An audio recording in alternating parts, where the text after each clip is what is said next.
नमस्कार। क्या आप इस दृश्य को पहचानते हैं? क्या आप इस दृश्य में दिख रहे युवा, जिनमें से कुछ जमीन पर गिरे हैं, कुछ खड़े हैं और एक के हाथ में तिरंगा है, से कुछ याद कर पाते हैं? चलिए मैं आपको बताता हूं। यह दृश्य है बिहार के पटना सचिवालय का। 1942 में अंग्रेजों भारत छोड़ो आंदोलन के दौरान जब देश भर में लोग सड़कों पर आंदोलन कर रहे थे, अंग्रेजों को देश से बाहर निकालने के लिए संघर्ष कर रहे थे, बिहार में इसकी कमान संभाली थी बिहार के छात्रों और युवाओं ने। बिहार के बाकी सारे लोग भी सड़क पर थे, लेकिन मुख्य तौर पर छात्र और युवाओं ने इस आंदोलन में आगे बढ़ चढ़कर हिस्सा लिया।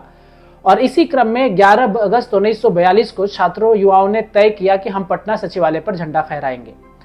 हजारों लाखों की संख्या में जब छात्र मार्च करते हुए पटना सचिवालय की ओर बढ़े, उन्हें अंग्रेजों की पुलिसिया बर्बरता का सामना करना पड़ा। सचिवालय पर झंडा फहराने के क्रम में अंग्रेजों ने छात्रों पर गोलियां चलाई और गोली खाने के क्रम में भी छात्र रुके नहीं। एक छात्र को गोली लगती तो दूसरा छात्र सामने आकर तिरंगा संभालता, दूसरे को गोली लगती तो तीसरा, और ऐसा करते हुए 7वें छात्र को पटना सचिवालय पर झंडा फहराने में सफलता हासिल हुई। यह भारत के इतिहास में अविस्मरणीय या एक ऐतिहासिक प्रतीक चिन्ह है, जहां आप अलग अलग स्वतंत्रता संग्राम को याद करने वाले संग्रहालयों या प्रतीक चिन्हों के बीच में आप इस दृश्य को देख पाएंगे। यह बिहार के छात्रों और युवाओं का देश के प्रति, अपने समाज के प्रति, बिहार के प्रति एक अद्भुत समर्पण और जुनून का मिसाल भी है। बिहार के छात्रों और युवाओं का समर्पण और जुनून इस बात की हमें याद दिलाता है कि किस तरीके से छात्रों ने अपनी जान की बाजी लगा दी, जिसमें 14 वर्ष से लेकर के 22 साल तक के छात्र थे। इतनी कम उम्र में अपनी देशभक्ति और अपने समाज, अपने देश के लिए समर्पित होते हुए युवाओं ने अपनी जान की बाजी लगा दी, लेकिन तिरंगे को झुकने नहीं दिया। आज मैं इस बात को क्यों याद कर रहा हूं? क्योंकि बिहार में पिछले 1 महीने से एक बिहार के छात्रों का सत्याग्रह चल रहा है। पिछले कई वर्षों से छात्र राजनीति जब मुख्य धारा की पार्टियों की एक छोटी सी इकाई बनकर रह गई है, जहां पार्टियां अपने हिसाब से उसका इस्तेमाल करती है, या कुछ जगहों पर छात्र आंदोलन हुए तो उग्र प्रदर्शन या हिंसक आंदोलनों में बदल गए। उस दौर में ये 1 महीने से ज्यादा समय से चलने वाला छात्रों का सत्याग्रह एक नई मिसाल पेश कर रहा है, जिसके विभिन्न पहलुओं और किस्सों के बारे में आपको जानना चाहिए। इसीलिए मैं आपको ये वीडियो बना रहा हूं, आपके लिए ये वीडियो संजो रहा हूं, जिससे आप इस आंदोलन की बारीकियों को समझ सके, या इसकी बुनियाद पर आने वाले समय में जो छात्रों का एक नया छात्र आंदोलन का नया उभार होता हुआ दिख रहा है, उसकी बुनियाद कहां थी, इसको जान सके। क्योंकि बिहार में छात्रों के आंदोलन का, युवाओं के आंदोलन का एक गौरवशाली इतिहास रहा है। बिहार में डॉक्टर राजेंद्र प्रसाद ने यहाँ के पहले छात्र संगठन बिहार स्टूडेंट सेंट्रल एसोसिएशन की गठन की थी, और 11 अगस्त 1942 को जिन छात्रों ने आंदोलन किया, जिन छात्रों ने अपना समर्पण दिया, जीवन समर्पण दिया, वो भी इसी संगठन के हिस्सा माने जाते थे। बहरहाल हम वापस चर्चा करते हैं जो अभी बिहार में चल रहा है, बिहार के छात्रों का सत्याग्रह, उसके बारे में। बिहार में चल रहा वर्तमान शिक्षा सत्याग्रह मुख्य तौर पर बिहार पब्लिक सर्विस कमीशन अर्थात बीपीएससी के 70वीं परीक्षा में भाग लेने वाले अभ्यर्थियों का सत्याग्रह है। बिहार पब्लिक सर्विस कमीशन ने इस बार 70वीं परीक्षा के अंतर्गत 2000 से ज्यादा पदों के लिए आवेदन मांगा, जिसमें 4 लाख से ज्यादा बच्चों ने आवेदन भेजा है और उनकी परीक्षाएं होनी थी। लेकिन इस परीक्षा के होने से पहले ही बीपीएससी द्वारा एक नॉर्मलाइजेशन को लेकर के चर्चा होती है, जिसमें कहा जाता है कि छात्रों के अलग अलग सेट्स में एग्जाम लिए जाएंगे और अलग अलग प्रश्न पत्रों से एग्जाम लिए जाएंगे, और नॉर्मलाइजेशन के आधार पर छात्रों का प्रीलिम्स का रिजल्ट दिया जाएगा। अब जो छात्र बीपीएससी द्वारा आयोजित इस 70वीं परीक्षा में 2000 पदों के आने से उत्साहित थे, उनके मन में आशंकाएं बढ़ जाती हैं। इस आशंका के बढ़ने के 2 कारण हैं। पहला कारण ये होता है क्योंकि जब भी बीपीएससी का इतिहास रहा है कि जब भी बीपीएससी में ज्यादा पदों की बहाली होती है तो उसमें कुछ घपलेबाजी की आशंका बढ़ जाती है। दूसरा, बीपीएससी के अधिकारियों द्वारा किए गए नॉर्मलाइजेशन की चर्चा ने उनके आशंकाओं को और मजबूत कर दिया। नॉर्मलाइजेशन पे बहुत सारे लोगों ने अलग अलग वीडियोस बनाए हुए हैं जिसको आप देख सकते हैं। मैं भी कुछ लिंक्स आपको भेज दूंगा क्योंकि वो एक डिफरेंट सब्जेक्ट है। मैं आपको नॉर्मलाइजेशन से जुड़ा एक किस्सा बताना चाहता हूं। हाल ही में जो नीट एग्जाम, जो मेडिकल का एग्जाम होता है, जिसको लेकर के घपलेबाजी हुई थी, उसमें नॉर्मलाइजेशन का होना एक महत्वपूर्ण कड़ी थी जिसके कारण वो घपलेबाजी हो पाई थी। इसलिए छात्र बहुत सशंकित हो गए और छात्रों ने 4 दिसंबर को पहली बार पटना के गर्दनी बाग में उपस्थित होकर इस नॉर्मलाइजेशन को रद्द करने की मांग की।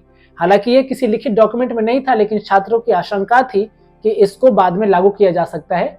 इसलिए छात्रों ने गर्दनी बाग में उपस्थित होकर आंदोलन किया, प्रदर्शन किया। कुछ दिनों बाद बीपीएससी के अधिकारियों ने इसको क्लियर किया कि हमारी कोई इच्छा नहीं है, हमने किसी भी तरीके का नोटिफिकेशन नॉर्मलाइजेशन को लेकर के जारी नहीं किया है। तो छात्र आश्वस्त होकर के अपने घर को वापस गए और प्रीलिम्स की तैयारी में लग गए।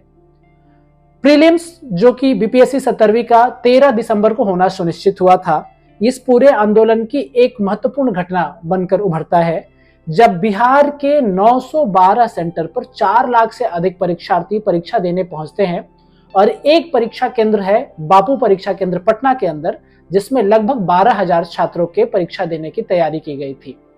लेकिन परीक्षा के तय समय के से पेपर नहीं मिलने, 12 बजे की जगह 12:30 बजे, 1 बजे, पौने 1 बजे पेपर मिलने के परिदृश्य में बापू परीक्षा केंद्र के छात्र बाहर निकल करके आकर प्रदर्शन करने लगे। छात्रों का कहना है कि कई छात्र इकट्ठे होकर के एक जगह पेपर दे रहे थे, कई कमरों में पेपर ही नहीं मिले, और इसको प्रशासन ने भी बाद में स्वीकार किया कि जैसे किसी रूम में 240 बच्चों के लिए पेपर जाना था तो वहां 190 बच्चे पेपर ही पहुंचे या 167 पेपर ही पहुंचे। तो ये छात्रों के अंदर अगेन वो जो आशंका थी वो फिर से बढ़ी। छात्र बाहर आए, प्रदर्शन करने लगे और इस परीक्षा को रद्द करने की मांग होने लगी।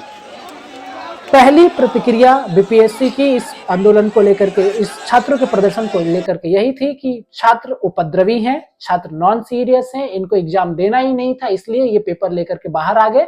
छात्रों पर एफआईआर दर्ज करने की बात की बीपीएससी ने अपने शाम के प्रेस कॉन्फ्रेंस में। दोपहर की घटना ये हुई कि जब छात्र प्रदर्शन कर रहे थे, छात्र जब अपनी बातों को रख रहे थे परीक्षा केंद्र और उससे बाहर, वहां पे डीएम पहुंचते हैं और डीएम सरेआम मीडिया के सामने एक छात्र को थप्पड़ जड़ देते हैं, जो किसी तरीके से उचित नहीं ठहराया जा सकता, वो एक गैर कानूनी भी है। अब एक किसी अधिकारी द्वारा किए गए इस शक्ति प्रदर्शन से, इस अनैतिक शक्ति प्रदर्शन से छात्र और उग्र होते हैं और उनकी आशंका बढ़ जाती है, जिससे ये आंदोलन जो अभी तक नॉर्मलाइजेशन के रूप में चल रहा था, नॉर्मलाइजेशन की आशंका पर रुक गया था, अब वो फिर से आगे बढ़ने लग जाता है और छात्र री एग्जाम की मांग करना शुरू कर देते हैं।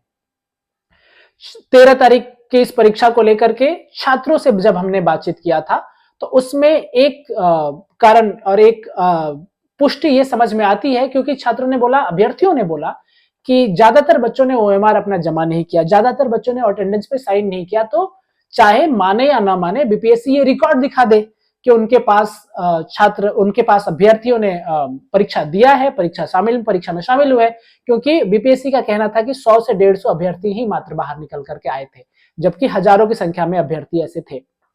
ऐसे ही खबर बिहार के अलग अलग बाकी 911 से सेंटर से भी सुनने को मिली, जहां पे अनियमितता थी कि बच्चे ग्रुप में पेपर दे रहे थे, कहीं किसी सेंटर पे सीसीटीवी काम नहीं कर रहा था, कहीं किसी सेंटर पे पेपर लेट पहुंचा।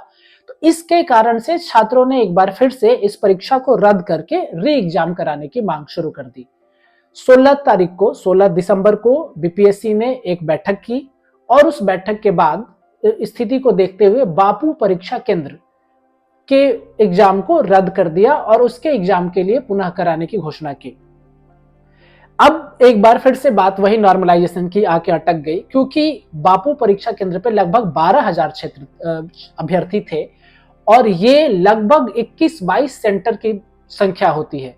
ऐसे केस में एक गड़बड़ी होने की आशंका और बढ़ गई और छात्रों ने एक बार फिर से वही मांग, छात्रों ने बीपीएससी से डिमांड किया कि सिर्फ बापू परीक्षा केंद्र को ही की परीक्षा को रद्द करने की जगह पूरे बिहार भर में अनियमितता की खबर आ रही है, इसलिए पूरे बिहार भर के परीक्षा को रद्द किया जाए और एक बार फिर से प्रीलिम्स का एग्जाम लिया जाए।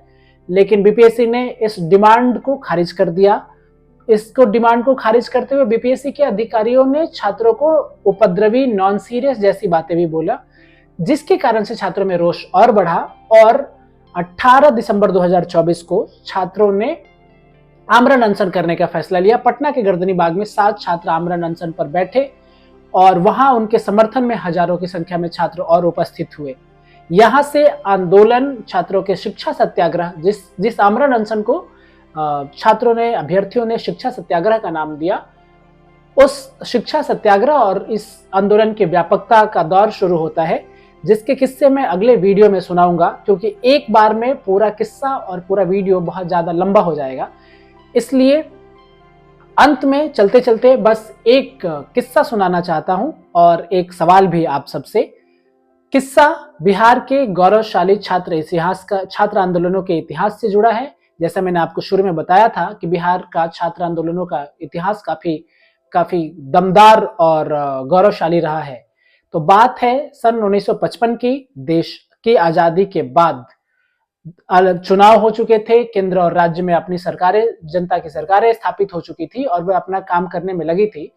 पटना में छात्रों के एक प्रदर्शन के दौरान गोली चली पुलिस की, जिसमें बीएन कॉलेज के एक छात्र दीनानाथ पांडे की मृत्यु हो गई और पहली बार आजादी के बाद देश में पहला उग्र छात्र आंदोलन, रोषपूर्ण छात्र आंदोलन शुरू हुआ।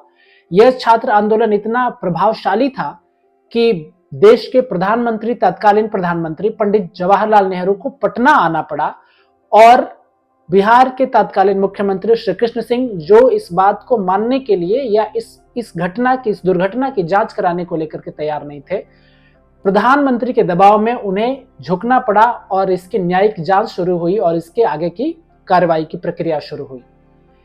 ऐसे दौर में जब बिहार में देश का पहला छात्र आंदोलन होता है और उस आंदोलन के दबाव में प्रधानमंत्री, मुख्यमंत्री झुक जाते हैं, ऐसी क्या घटना हुई, ऐसे क्या गड़बड़ी हुई या ऐसा क्या कमजोरी आ गई छात्रों के आंदोलन में कि आज पिछले 1 महीने से ज्यादा समय से बीपीएससी के छात्र यहां पर बैठे हुए हैं और छात्रों की जो मांग है वो सिर्फ इतनी है कि बीपीएससी, जिसकी जिम्मेदारी है अच्छे से परीक्षा करवाना, वो करवा दे।